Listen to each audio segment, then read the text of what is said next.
We look at the universe, we look at our world, we look at ourselves, and we see that this universe and this world and our own selves operates according to amazing laws.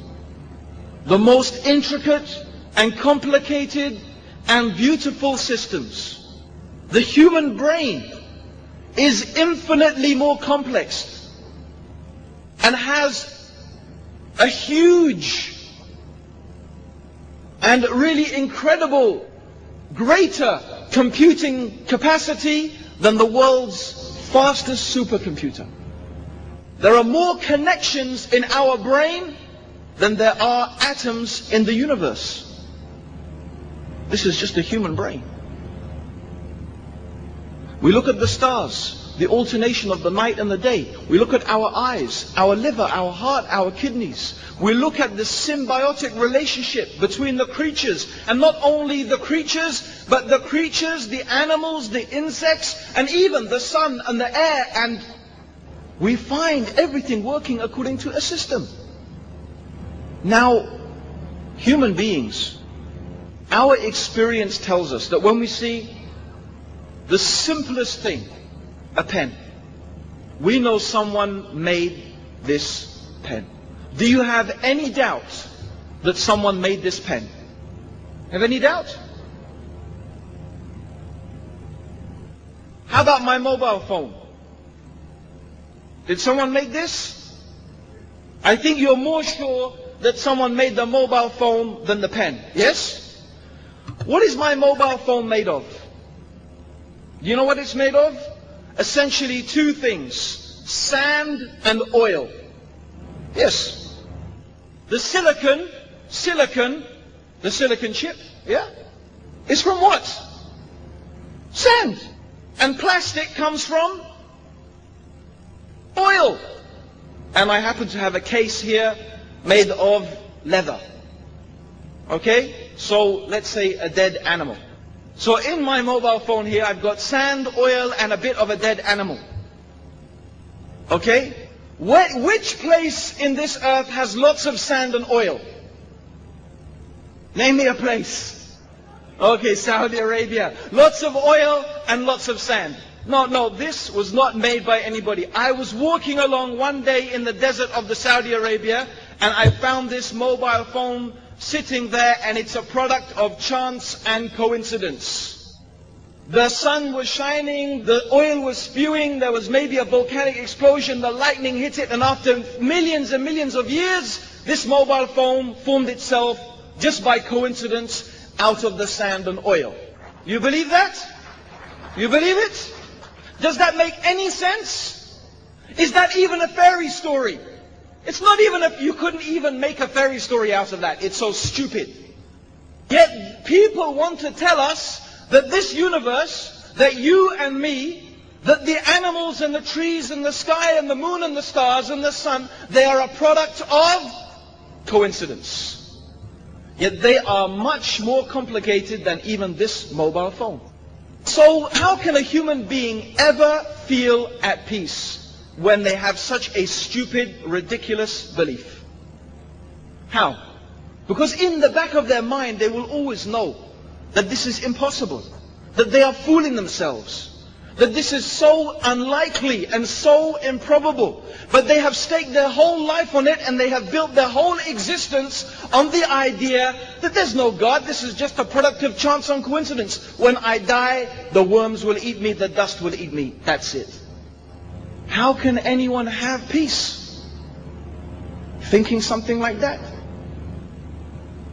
It doesn't make any sense. But it does make sense that when we look at this amazing universe, to think that and to understand that there must be something that is so wise and so powerful and so intelligent that has created this universe and that has organized it and sustains it. And also, it is sensible to understand the thing or the being that created this universe cannot be the same as the universe. It can't be the same. It can't be a part of the universe. It can't be the same as the universe. If there is some being that created this world, then that being, we would say, if it's part of the universe, would also need a creator. So it's not truly the creator. Sure, the mobile phone has been made by a human being. But if the mobile phone needs a human being to make it, the human being is even more in need of a creator. So the creator must be something different. It can't be the same as the universe. The creator must be something without a creator, without a beginning, without an end, everlasting. And there cannot be two creators. How could there be two creators? If there were two creators, the world and the universe would not exist. It would be confusion. It would be chaos. And in fact, the more we look at the universe, and the more we study the universe, in fact, what becomes amazing is that the whole universe has this underlying unity.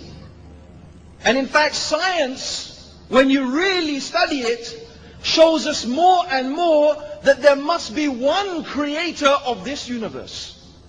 And this is what Allah, He is telling us in the Quran. If you look and you see the signs in Allah's creation, the alternation of the night and the day, the camels upon which you ride, the ships on which you sail, in yourselves, on the furthest horizons, in these things are signs for those people who are wise and who understand.